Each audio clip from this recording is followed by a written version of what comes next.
All right. Hello, everyone. Happy you're here. We are going to talk about how to take fear out of childbirth today.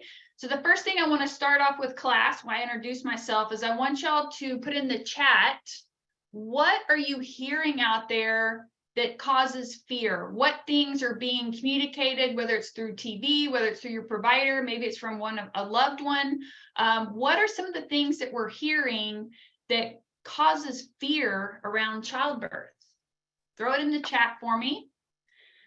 I'm Krisha Crosley. I'm Serenity Life Doula. Welcome. I've been a certified birth doula for 9 years. I've been a natural birth trainer for 5 years. And I've been married to the love of my life for almost 27 years. And we have 2 bigs. They are young adults in their young 20s.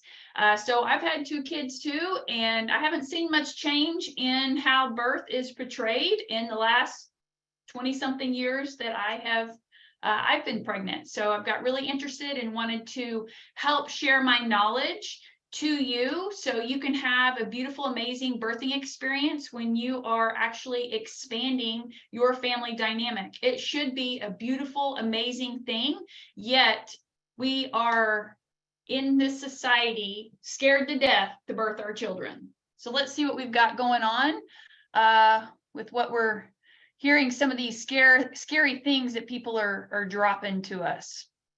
Tearing, that's a huge one. Did you know that your body will stretch just enough to have a baby? And if you go along with how your baby and your body gives birth, that it super decreases the chances of you actually tearing. Hemorrhaging, hospitals being controlling and not allowing you to labor and birth you want or the way you want. Long labor and pain management, emergencies that result in dramatic changes, the unknown. Yeah, believe it or not, when you don't know something, that can be pretty scary. VBACs are high risk. I'm being told I have a big baby. Ooh, you and 1 of every 3 moms is being told they're having a big baby. Contractions, pains, tearing interventions, unplanned C-section, uterine rupture for VBAC. Yes, so these are all different types of quote unquote scare tactics that are being used to get you to comply with what basically someone else wants you to do. So about 98% of, I'm talking US because I know the statistics in US. So if you're in a different part of the world, I don't know those statistics, but it could be somewhat similar or could be really far off. Like I just found out today that Australia doesn't do vaginal checks until 41+ weeks. I was like, oh my gosh, you'll need to come train us over here in the US. Anyway, it is different from country to country and even state to state within the United States. So 1 in 3 moms will be told they're having a big baby, too small of a baby, high risk, it doubles your chances. So a lot of the wording that's being used, you need to pay attention to what you're being told, okay? 98% of us birth in a hospital within the United States because that's what's advertised. That's what people tell us to. That's what we are conditioned to believe, okay? So you agree with that, that might be your philosophy, which is totally fine. And then some of you are going to be like, but I don't want that. I want to have a natural and medicated birth in the comfort of my home, or maybe in a birth center, or I don't know, on the side of the road. It doesn't really matter, right? Our bodies are created to birth babies and they can do it. We're just not conditioned that that's what can happen, okay?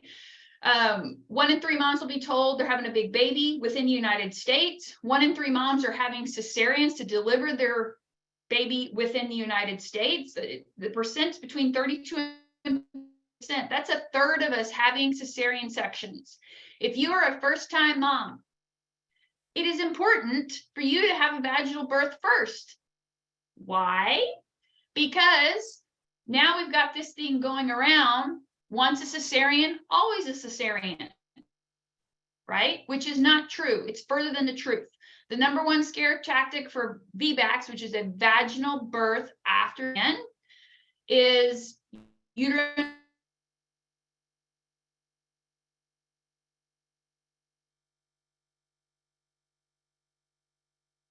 not happening. So blown out of proportion is a scare tactic of less than 1%.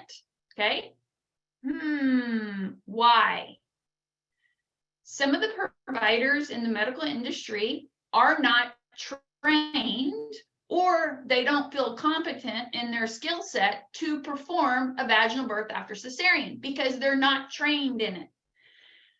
You have two philosophies around birth. So you have pathology, right? So they know how to fix things, doctor things, do procedures, surgeries, give certain medications for whatever reason, right? Then you have physiology birth, which is, we understand there's a birthing process, the body knows what to do. We're just going to sit back and let the body do what it's known to do. Okay, two different philosophies. So as an expecting parent, you need to decide which philosophy do you want, right? And then you need to pair up with that provider. So it's super important to have the proper support team and guidance on what you desire, okay? Another thing, so that kind of covers like VBAC. And honestly, you have a very good chance of having a vaginal birth after a cesarean, okay? And I don't believe in once a cesarean, always a cesarean. I think you need to find the right provider who is like, let's get it. Come on, let's get in there and do this. Not, we'll try. You see the difference in language? Okay. Another thing, another scary word in our society is that 6-letter word, breech. Breech. Guess what? We've got a lot of providers that's not a skill set in their what they have. So for them, they're like, I am proficient and I am competent in doing cesareans. So if you have a breech baby, we're going to do a cesarean because that's what they feel comfortable with. So then it gets out to being, oh, breech is bad. No, breech is not bad. No, no, no, no, no. Breech is a variation of normal. And let me define breech. So we like our babies head down. Babies intuitively know to be head down for birth. They also know to be on the left side of the body. If they're not, we need to pay attention to what are you doing with your body through pregnancy that's creating the body or the baby to grow in a different space other than head down, right? So breech is a variation of normal. 3 to 4% of babies will be born breech because they need to be. Breech is anything other than head down, okay? Anything other than head down is breech. So we need to take a look at what we're doing in pregnancy, our body position. Are we sitting too long? Are we standing to one side or leaning to one side? Are we reclining backwards? Are we having these favorable positions through pregnancy, which causes our baby to grow in a non-head down way, okay? Breech, right?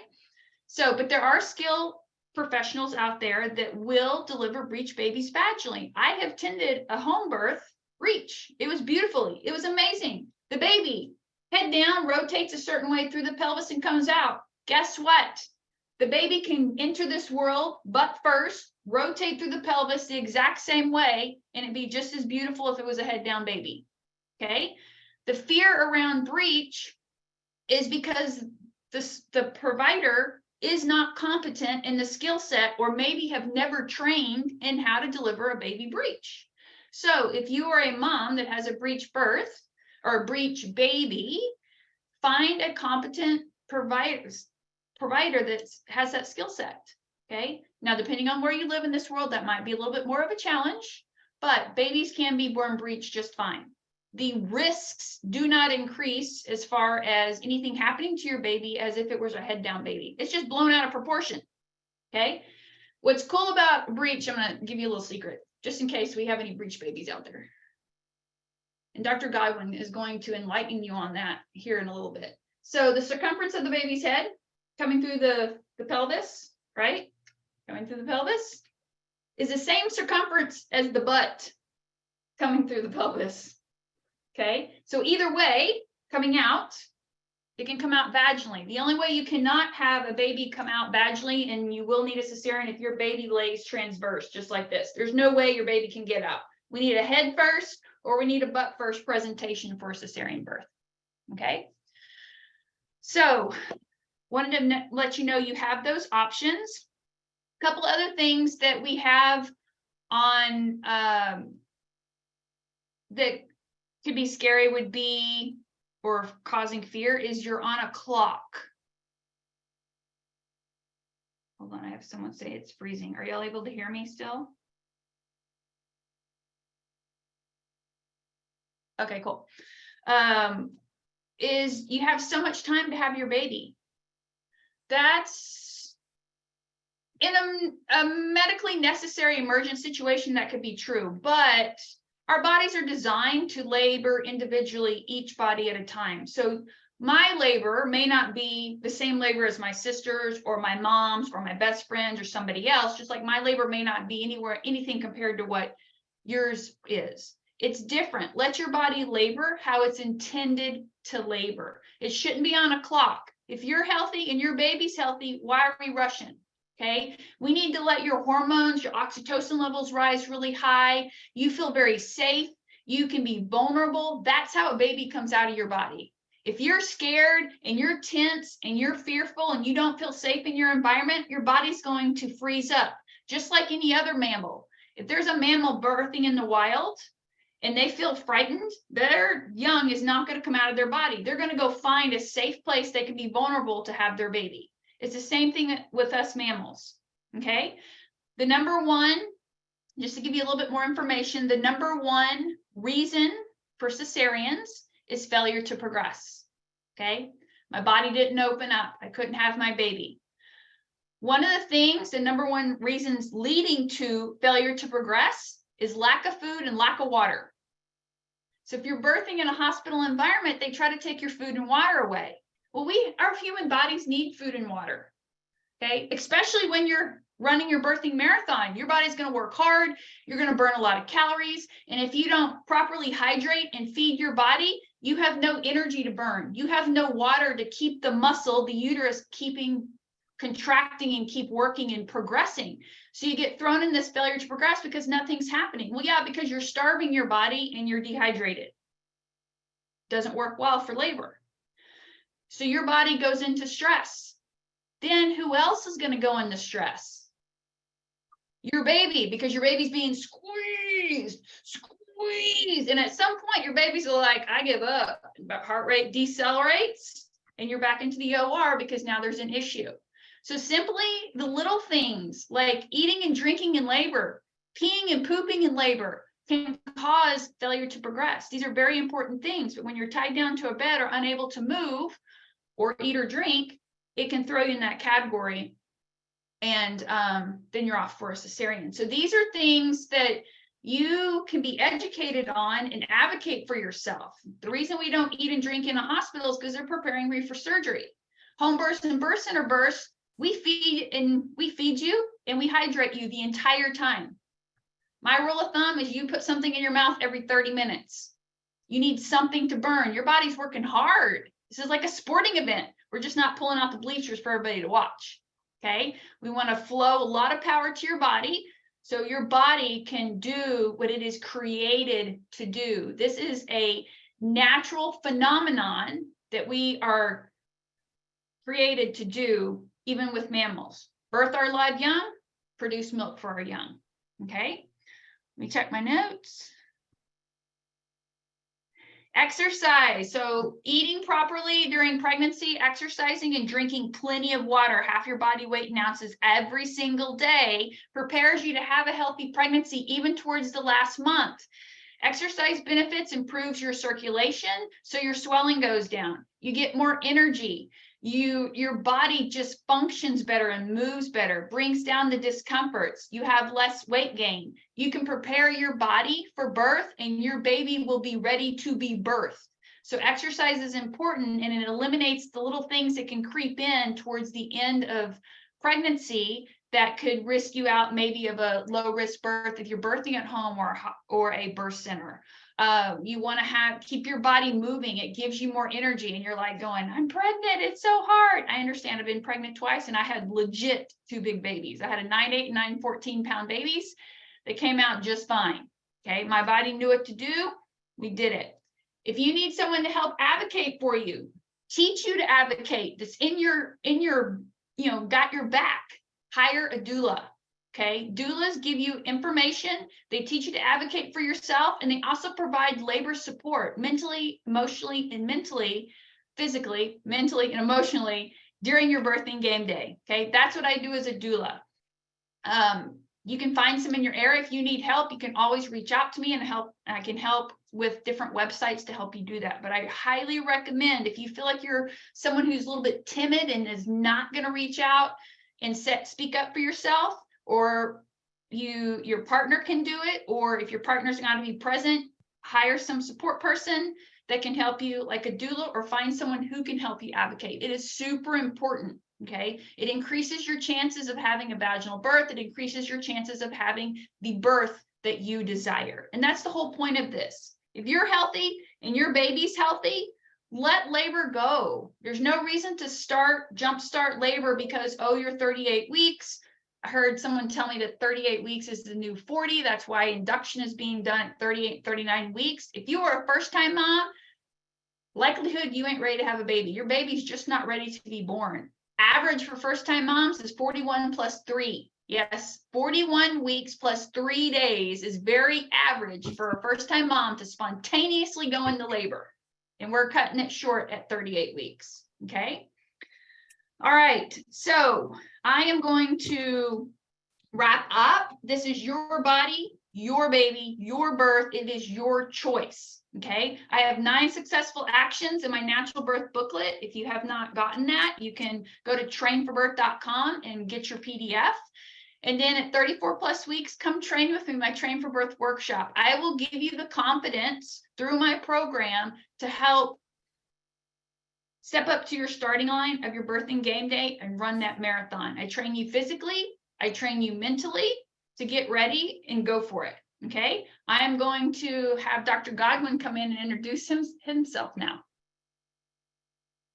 Oh, good evening, good morning. I know we have people from all over the world on here, so I'm so excited to be here with you at whatever time zone you're in. And I'm going to cover this in a very unique way, and I won't take much time because we do want to allot some time for you to ask questions in the chat function. So just like Krisha, I'll be using the chat function and I'll be looking at your answers because I love to interact with people. Most of you have the camera off, so I have no idea what you look like if you're paying attention or looking at me crazy.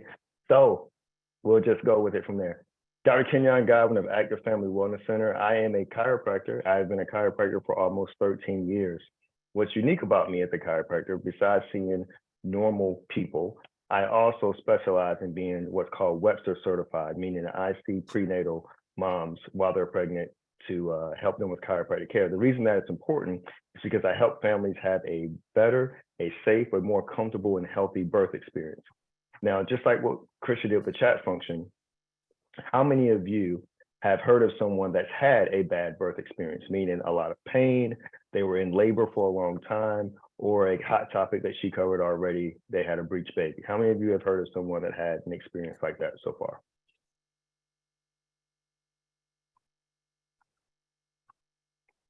Okay, so a few of you. All right. And so naturally, you know, there's a saying, I see your hands too, thank you. Naturally, there's a saying when it talks about success and friends that say, you know, you are the average or the sum of the 5 people you hang around the most. And so I'm not advocating to not hang around those people, but I want you to understand that sometimes this fear that you find yourself having is because of you have been influenced by others who have had a bad or traumatic experience. Now, I'm not here to discount their experience at all, because most of those situations are very disappointing and tragic and frustrating. I want to share with you tonight really quick how you can avoid having those types of experiences and therefore continue to tell great stories. What we're missing right now is kind of like social media. We hear all the bad, we see all the negativity, but we're not hearing enough about people who are having natural, healthy births and delivery experiences that they can share with you. So with that, I want to share a quick story since we're talking about fear.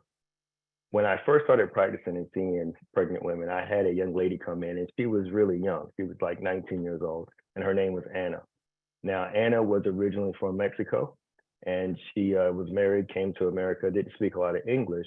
And a reason why I'm giving that backstory is for a reason, okay?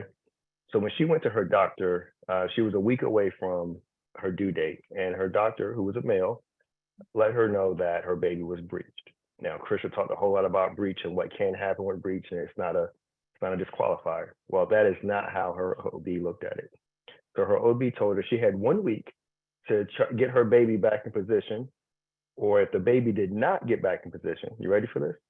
This male doctor told this young lady he was going to take her baby.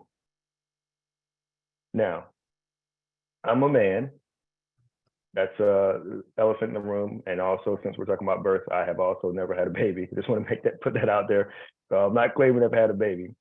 I do have 3 daughters, so I'll talk about that in a second. But as a man, I would never tell a woman I'm going to take her baby. Sure. I would never tell a lady that I'm going to take her baby. That just sounds scary. You're not sure what that means, especially when you're not from this country. And so she just broke down crying because she was afraid. She wasn't exactly sure what he meant. All she knew, she was going to now go from this beautiful birth that she envisioned to this surgical procedure and all this stuff. So long story short, I saw her every day for the rest of that week. Her doctor's visit was going to be on Tuesday, and they were going to go ahead and do a C-section, a cesarean. On Monday, she did not show up for her appointment. And so I was worried. I called and called and called, no answer. On Tuesday, I get a call from her husband letting me know that after seeing her 3 times, her baby had gotten back into position, head down, and she actually had the baby on Monday. And that's why she didn't answer her phone. I'm sharing that with you for a reason, because sometimes if you're working with the right people, if you understand how your body works, women have been having babies since the beginning of time. Your body is equipped to do so. Sometimes the more medical intervention you add, the more complicated, and that's what research shows that birth gets. And so I told you that I have 3 amazing daughters, and I was there for all 3 births, and I've seen different experiences with my wife with those births. And so I'm going to share a little bit of that with you right now. We were in the military. We were the United States Air Force. So our first 2 children were born while we were in the military. Totally different experience. For those of you that are overseas, you can only imagine. In the military, everything is by rank and by order, and you don't have as much of a say. You know, orders are directed to you, and you just kind of go with the flow. And so I share with people, our first daughter, I was excited, I was young, I was scared, all of that. And so was my wife. And I had one simple request that I've seen on movies. I just wanted to be able to cut my baby's cord and start my fatherhood off with a bang. And the doctor looked at me and said, okay, and then cut the cord right in front of me. We did not get a chance to advocate for anything. Everything was just done, and it was very cold. It's not a great experience. My wife had an epidural and all that kind of stuff. Second birth, we're finishing up our time in the military. Pretty much, they wanted to do an epidural. My wife did not want to do an epidural. She had headaches and back pain after the first one. That's And medicine. So yes. And so thank you, Crystal. So yes, an epidural is an injection of medication into the epidural space of the spinal cord that is supposed to numb to make the contractions lessen, the discomfort from them lessen. And so what she did was, she didn't want it, but they tried to give it to her anyway because that's their protocol. And when they did that, they missed, not once, but twice. So we ended up having a natural birth, but it wasn't by the exact design the way we wanted to do it. And worst case, even after having the baby, it took our daughter away. We thought they were just going to like wipe her off or something. And for about 25 minutes, we didn't see her. And then they brought her back to us. Totally different experience. Our third daughter, our last baby girl, this is what we did different. This is what we figured out. Number 1, she's the only child we have that I was a doctor while she was born. So my wife went through chiropractic care by me throughout our office the entire time she was pregnant. Now, in the DFW, that's where I'm at. In the DFW, I am one of the few male chiropractors that see pregnant women, and I'm one of the only Black males in the DFW that does that. So really, women benefit from me having daughters, because that's the sole reason I decided to do this in the first place. While I was in school, it's not something that was taught. You had to do an extra certification. And at the time, I had 2 daughters. And I thought, well, one day, everything I've learned about childbirth and how crazy it is with the statistics, one day they may have children. And when they have children, I want to be able to care for them properly so they have a great experience. And so now the thousands of women that I've worked with and helped, they benefit from me having daughters and having a thought of helping them one day. So when it comes to Eliana, that's the name of our youngest daughter, total different experience. So we had a doula, just like Krisha. So we had a doula, we had a water birth, we had a birth plan. Plans are very important. And I know in some countries it may be different, but in America, I say that my favorite philosopher is Mike Tyson. And he says, everybody has a plan until they get punched in the mouth. And that's what can happen. You can have an idea of what you want to do and how you want your birth to go. But if you don't write it down in a very concise manner that you can communicate and hand to someone, then all bets are off. They're going to try to make it their birth experience, which is usually based on time and convenience, not you or your baby's best interest. So we had a birth plan, we had a water birth, we had a doula, and my wife had chiropractic care throughout the pregnancy. That was our cheat code. Here's what happened. During that water birth process, no intervention. I caught our daughter. My wife went into labor really about 2 o'clock in the morning, and she didn't have any pain or anything. She just noticed a little extra mucus. We went on to the place where we were going to have the baby at, and our daughter was born about 6:30 that morning.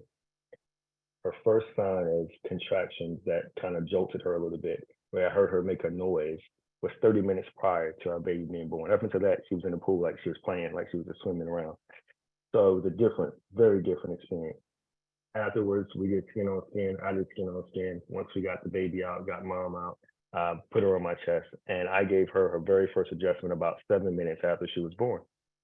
And all I did was just like the amount of pressure that you use to squeeze a ripe tomato. And I just put some pressure on her neck because I felt something that had shifted out of place. And with a little bit of pressure, I felt it slide back in the right direction. There was no noise. That noise that you hear or see on videos is just air being released. It's not anyone's bones cracking or popping. And babies don't have bones, right? That's how they're able to get out, because they don't have bones. So they can compress and contort and twist. So by doing that, she immediately just rested on my chest. And even though I'm biased, I still say that is my favorite adjustment I've given of all time, and probably will always be. And so when it comes to birth, there is a way to do it. The old way was very medically oriented. Think about it. You go into a hospital, you here, put on this gown, lay here, stay on this bed, don't move. It sounds like you're getting surgery. Let's put all these IVs, let's do all these things and all these monitors.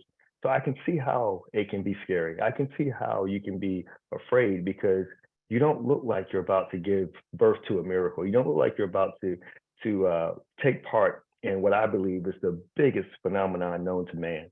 I mean, the idea of two people coming together for some fun, two cells, one from each, turned into over 30 trillion cells in 9 months with a personality that will then grow up and be able to do the same thing. That to me is, I don't know a better phenomenon.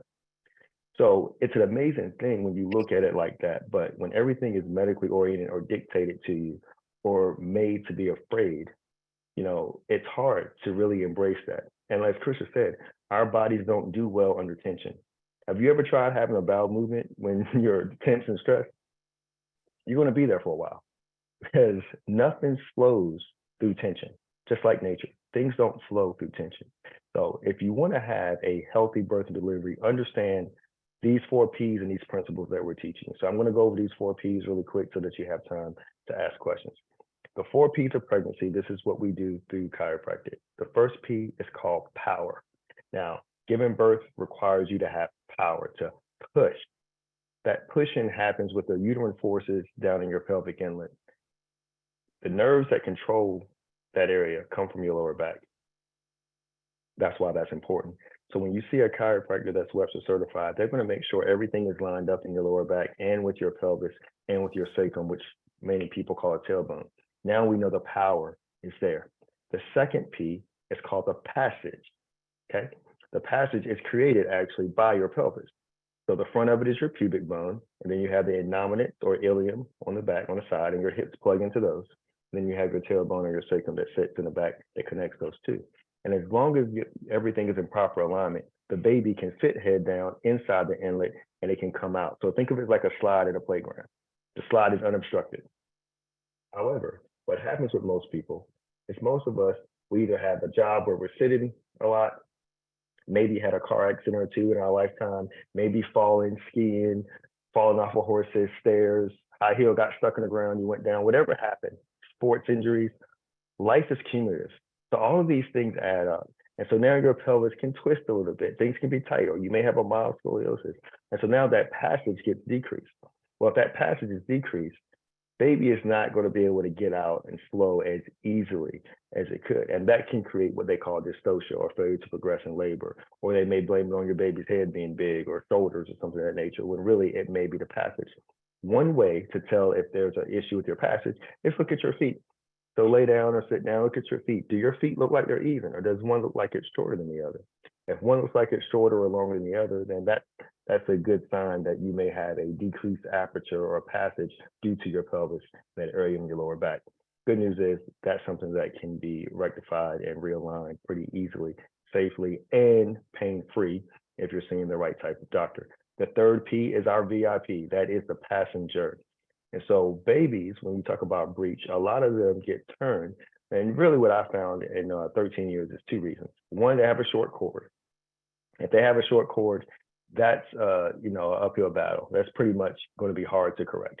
Matter of fact, in my office, in my career, I've seen 19 young ladies so far with breech babies, and 17 out of 19 babies have returned to the proper position. 17 out of 19. Oh, no, 18 out of 20. We just had one last week. It's on our Facebook and Instagram page. So I forgot about Victoria. 18 out of 20 now, as of last week, the end of last week. So only the two that did not get back in the right position, the proper position, were due to a short cord. And so one of the ways we help with that is that round ligament, and that round ligament is the front. And ladies, you're probably like, yeah, I know that pain, right? It seems like it's your groin, but it's not quite your groin. It's that round ligament. That round ligament gets tight. It actually prevents the baby or the passenger from going head down and being in the right position.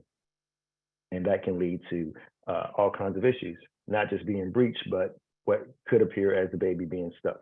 And that last P, that fourth P, is postpartum. So most of the time when you're pregnant, most of your pain is going to be in your hips, it's going to be in your lower back, it's going to be in your tailbone. You might get some rib pain every now and then from them kicking you.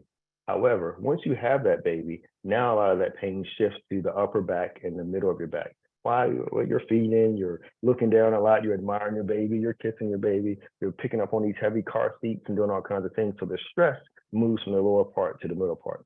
Well, if you have pain every time you go to feed or nurse your baby, at some point, you may not be as excited or happy about nursing your baby, not because you don't want to nurse the baby, but because of the discomfort. That mother-baby connection is vital. We don't want anything to disrupt that connection, whether it's discomfort, whether it's hormones, because even with adjustments proved to help boost dopamine levels when you get adjusted by a chiropractor.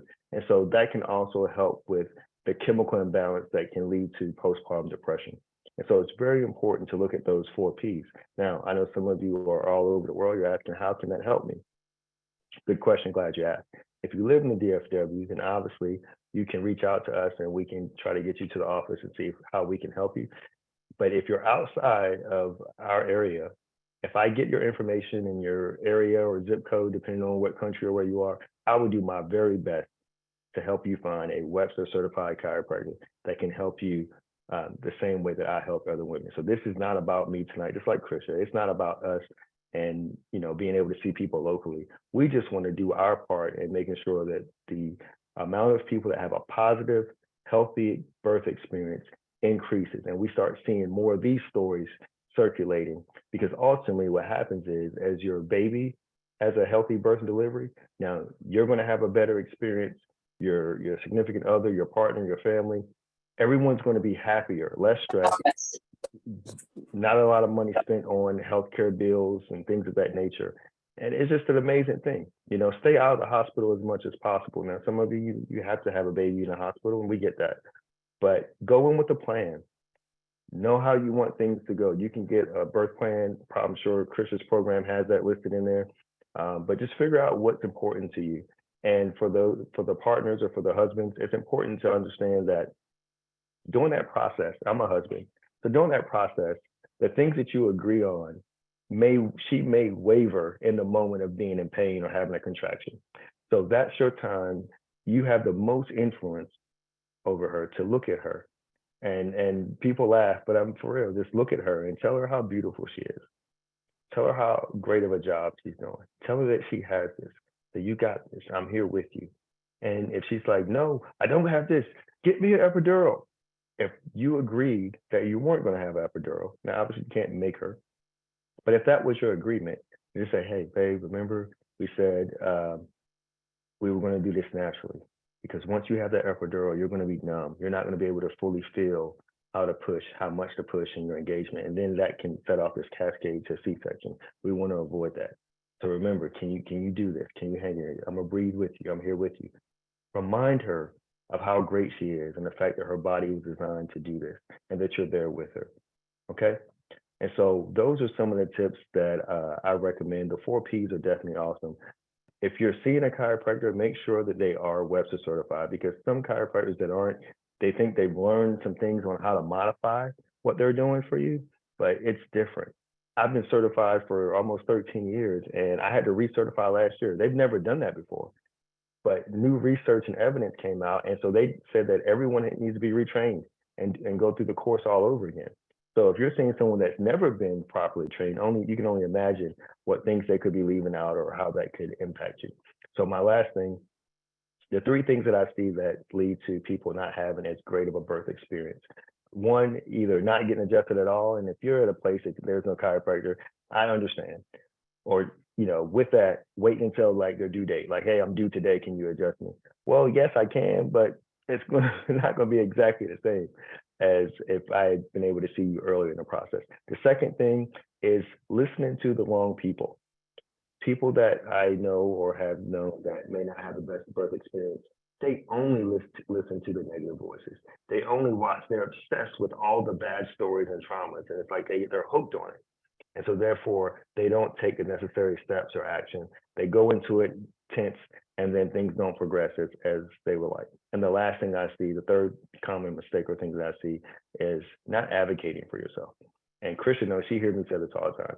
If you're willing to go to a restaurant and be picky about your burger, what you want on it, what you don't want on it, please, for the love of God, be very specific about what you want with your birth experience. If you can tell a restaurant how to cook a steak, if you can tell them what you don't want as a side, you want to substitute that. This is a birth, people. It only happens one time. You can have many children, but each birth will only happen one time. We got one shot to get this right. Let this experience be one that when your baby is graduating high school, it's tears of joy. You're excited. You can really reflect and think back over their life, and you're not hung up on, oh my gosh, you had such a horrible birth. I didn't think you were going to make it. I didn't think I was going to make it. Let's not have that story. Let's stop those stories, and let's start a new trend where we're seeing mothers that are healthy, babies that are healthy. It's as natural and holistic as possible because that's the way you were designed. So I just want you to know that I thank you. I know some of you are waking up really early in the morning to be on here. I know some of you are staying up really late. Some of you are just getting off of work. I honor you for taking the time to educate yourself, to learn some different principles about whether it's doula, whether it's about chiropractic, even just some common sense or practical principles on how to have a healthy birth experience. You got this. If no one else has told you, you got this. I know you can do this because you're designed to do it. How do we know? Because you're a woman and you're pregnant. You can do this. So thank you for your time and for listening to what I had to share. If there's anything I can do to help, just hit me up, send me some information, whether you're local or if you need help finding someone, I will be more than glad to help you with that. Any questions?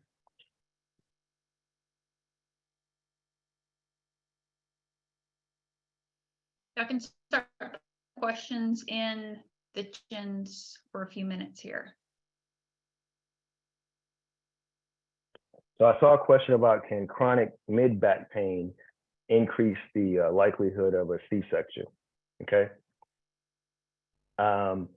Indirectly, usually chronic pain in the middle of your back may not be that big of a deal. Now, if you're confined to laying on your back in a hospital bed the whole time, then yes, you may not be able to get comfortable and move how you need to move with your baby. Remember, it's a fluid thing. It's turning and twisting and moving. And that's why I like water births if you can, because you can be totally weightless and move around as well.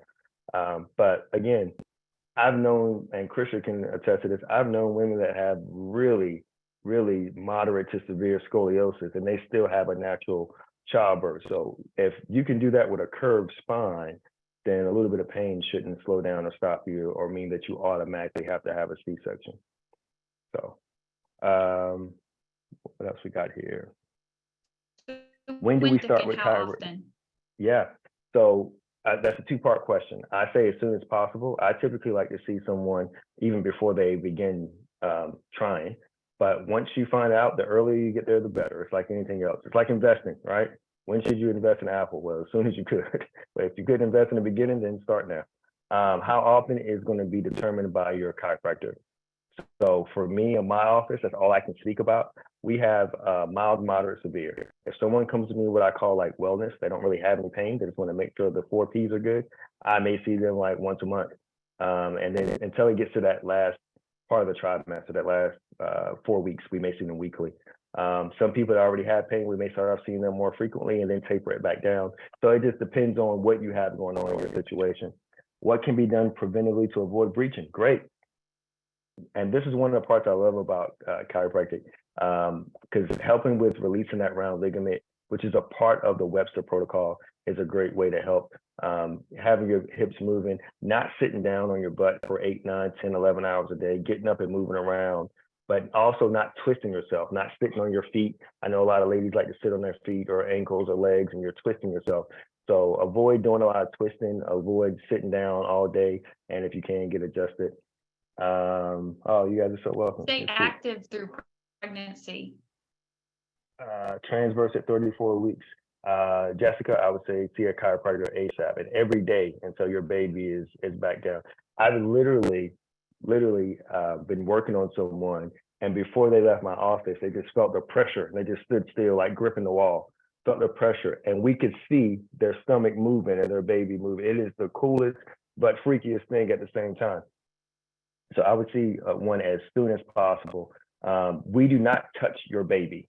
I am not touching. I've never touched anybody's baby or stomach at working on them. No need to. If you can't get a chiropractor, then Krisha has some resources that could probably help you with various stretches and exercises, moving your hips, rocking your hips, sitting on a toilet with a toilet seat down if you're not going to the bathroom, just to keep your hips open. You do the best you can. It's like anything else in life. I'm giving you an ideal and best case scenario, but at the end of the day, you have to do what you can with what you have. And that's all we can ask, you know, and I'm a big fan of prayer and just praying that, you know, everything goes well and smooth. What positions do you advise pregnant women to avoid? Okay, that's a good question. Obviously, you can't sleep on your stomach. I know a lot of doctors will say only sleep on your left side, but that can start to create hip pain and pelvic misalignment. So I usually advocate that you sleep primarily on your left side, but that you actually roll over and kind of take some of the tension off of that when it comes to sleeping.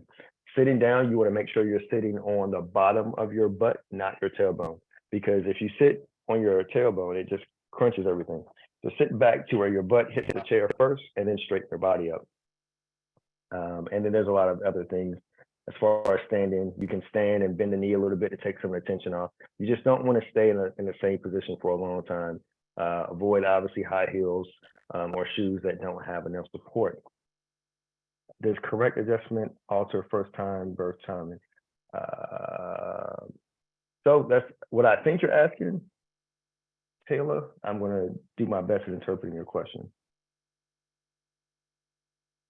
Timing wise, Krisha and we can only speak for our dynamic, but correct me if I'm wrong, Krisha, but it's like 6 hours or less for people that work together with both of us getting adjusted and having your services.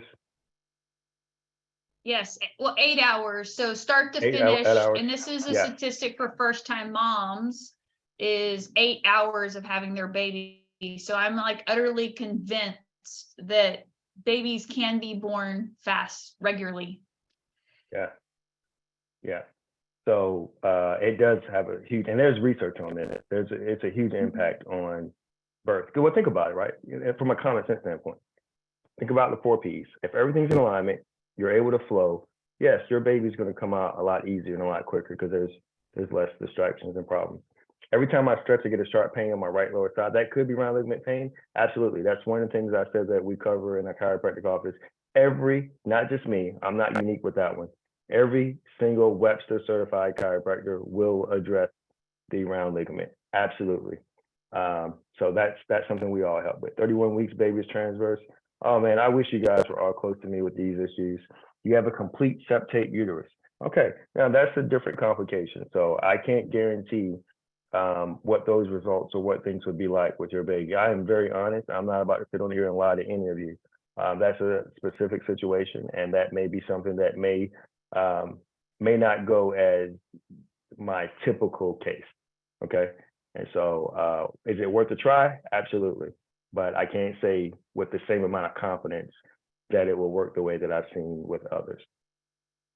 And transverse babies have a greater chance of finishing the rotation than a complete or frank breech baby, because the baby's already laying sideways. The baby just has to finish the rotation. So chiropractic care can help with that, but also different stretches and techniques like spinning babies, forward leaning inversion will help straighten out the lower uterine segment and create some space so the baby's willing to put their head down there. The reason babies don't want to put their head down there is because it's too tight, and they can find more room up here than they can down the way downward. So that's why chiropractic care helps create space, but you can also do techniques, exercises, and different stretches depending on what's going on with your body to create space for the baby to knowingly put the head down there where they know to.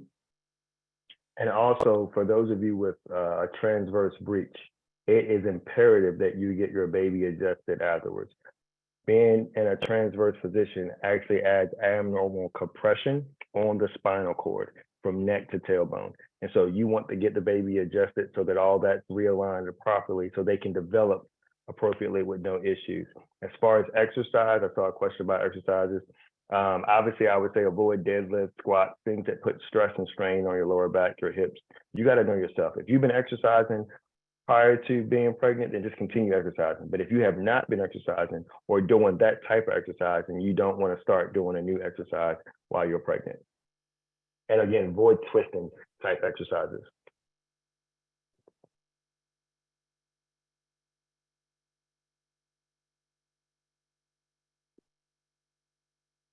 Krisha, when should we start working with a doula? How soon do we start training for birth? That's a great question. So most people will hire a doula between the second and third trimester. There are all kinds of different doulas. There's new doulas, there's seasoned doulas. If you're a person that wants a doula your entire pregnancy, or you want a seasoned doulas book up really fast. So I'm usually booked within the first trimester because people know I book fast. So but not everyone does. There are different types of doulas, and people have availability at different times. So really what is your comfort level of having a doula to work with you? I mostly do I get hired early. I just stay in contact with my doula, my clients through pregnancy. And then we get closer training for birth around 36 weeks. And I do a home visit with them, and we basically do the workshop in their home. And then we stay in contact that last month. As Train for Birth workshop, it is for 34 plus weeks. So the program is written for 34 plus. And then coming very, very soon, I will have a Train for Pregnancy program. So I'm releasing my pregnancy training program, which will be from 6 weeks pregnancy all the way through 35 weeks. Has 5 days of workouts every single week to help get you prepared for that. So that's coming very, very soon. So you can be active your entire pregnancy if you want. But the actual Train for Birth workshop is for 34 plus weeks.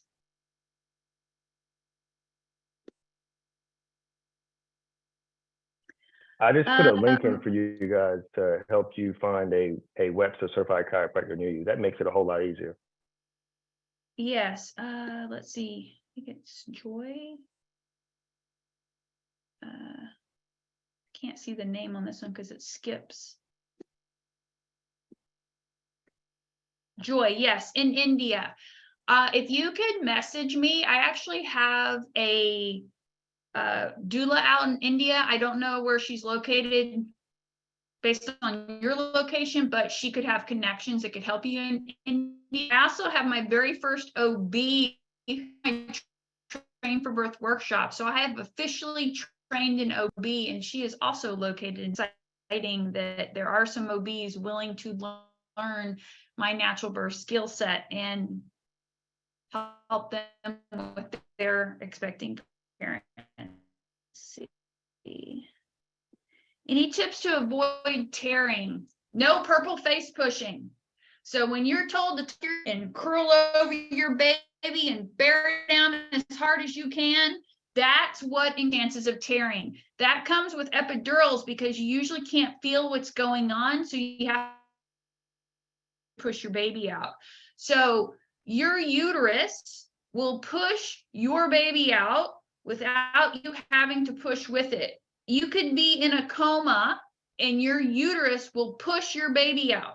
Your uterus has a job to house the baby for 9 months, give or take a few days or weeks, and to push the baby out of your body. So if you wait to that moment that your body spontaneously starts pushing your baby, it's not even something you have to think about. It's just your reproductive system doing its thing that it's created to do. And just breathe. And just let your uterus push your baby out. Tearing doesn't happen very often when you just let your body do it naturally. Your body's going to push your baby out at the correct speed. You just surrender to all the things that we're being coached and heard about, you know, pushing our baby out and tearing and everything. Your body is amazing through the entire process. It's getting in that birth zone and that mental space that, yes, my body can. It's created to do this, and you believe it as the laboring mom. Okay, workouts to avoid. You want everything you want low impact, so high impact. So if you're bouncing and you're jumping a lot, we don't want that because that could shake the uterus off. I'm sorry, the placenta off the uterine wall. So we want everything low impact.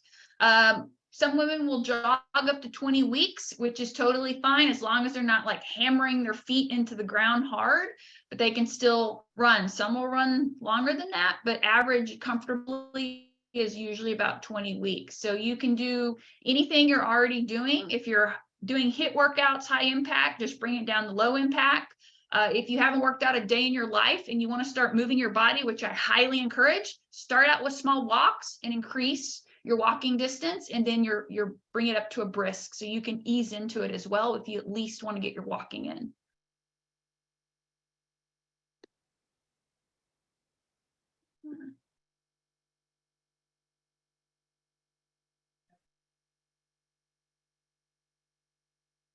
Okay, we'll take 1 or 2 more questions and then we're going to end for the night and let y'all get on with your night.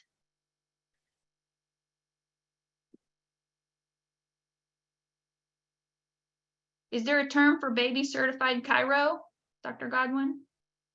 So for prenatal, it's just Webster.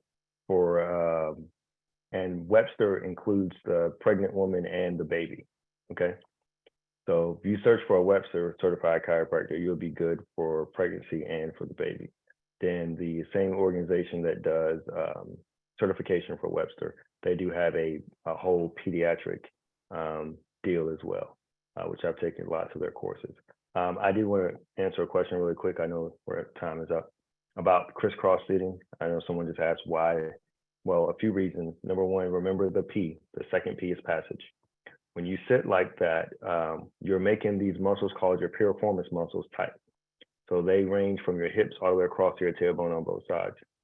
And when those muscles get tight, that will create some issues. And the sciatic nerve in most people pierces that muscle. So when that muscle gets tight, now you're more likely to have sciatica or pain that goes down your leg or in your groin.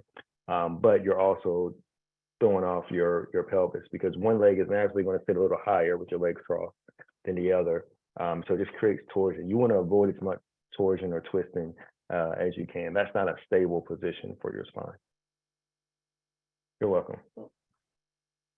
All right, last question we're going to take. What are examples of specific things we should say / take to our doctors in order to have the birth plan or have a successful natural in-hospital birth? So it starts in your prenatals. You've got to start asking questions. Now, for those of you who are with an OB in a doctor's office, you're going to have approximately 11 minutes to have time-wise with your OB. If you were with a home birth midwife, you have about 60 minutes with that person. So I would write your questions down on a piece of paper and take them in and ask them over your prenatals. If you're later in pregnancy and you don't have many visits left, then when you walk in, you just say, excuse me, I need a little bit more of your time today. I have some questions. I'm really trying to prepare for this natural birth at your hospital and with you. Could you please spend a few extra minutes with me and go over these questions, and then just start asking the questions, okay? Anything that you're offered or any feedback that you're giving doubles the rate. You want to ask, just for an example, well, is that a 0.5% to 1% double, or is that a 20% to a 40% double? You see the difference? One's more drastic than the other. You want to ask benefits. You want to ask risks. You want to ask alternatives. Go with your intuition. And what if we do nothing? Okay, use your brain. That's what BRAIN stands for, the acronym. So ask on everything. That's at your prenatals when they're answering your questions. And it's also in your birth space when you're having a baby. If you want a natural birth in a hospital setting, you need to labor at home as long as possible, because then you skip all the interventions that will be offered to quote unquote speed up labor to have your baby. These things are not offered at a hospital, okay? I am thankful and grateful that we have professionals that know how to handle emergencies when, you know, our body parts break and things need to be fixed. Amazing. Your body's designed to birth your baby. Sometimes we just need patience for your baby and your body to work together, okay? I also have Birth Prep 101, which is 20 questions to ask your healthcare provider, is another option on the first Wednesday of every month if you would like else, okay? All right, so if you have more questions, you can feel free to reach out to me on my social media at Serenity Life Doula. Happy to answer any questions, or you can email me if you have other questions. But tomorrow we'll have that email go out to you with the recording so you can review it. And Dr. Godwin, how can they reach you if they have additional questions? I'll put it in the chat. I'll put my email in here. Sorry, Okay. I think I probably should have done it in the beginning. That would have made more sense. I was just excited. And then the last thing I'll share on the note, what to do about perfect. working if you're having a baby in the hospital. One simple thing you can do if you're working with in that system is ask on your first visit. Ask them, what is an ideal birth for you? What does the ideal birth look like to you as a provider? And what does a typical birth look like to you? That tells you everything you need to know from those two questions. And then you can start to craft your conversation. And you don't have to have a conversation that day. You can go back, put together your stuff, and then on your next is like, hey, I know this is what you're used to, or this is your ideal birth. This is what our ideal birth looks like. Is this something you can help us with? So yeah, that's all I have. And this has been great. I'm excited for you guys. Hopefully this helped calm a lot of your fears.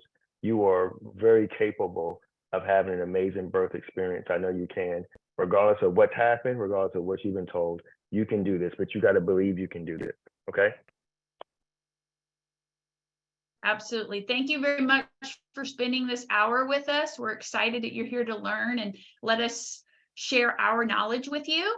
It's about your body, your birth, your baby. It's your choice. It needs to be brought back on to the expecting parents so you can have an amazing, beautiful birthing experience to expand your family dynamic. Healthy mommy, healthy baby, labor on.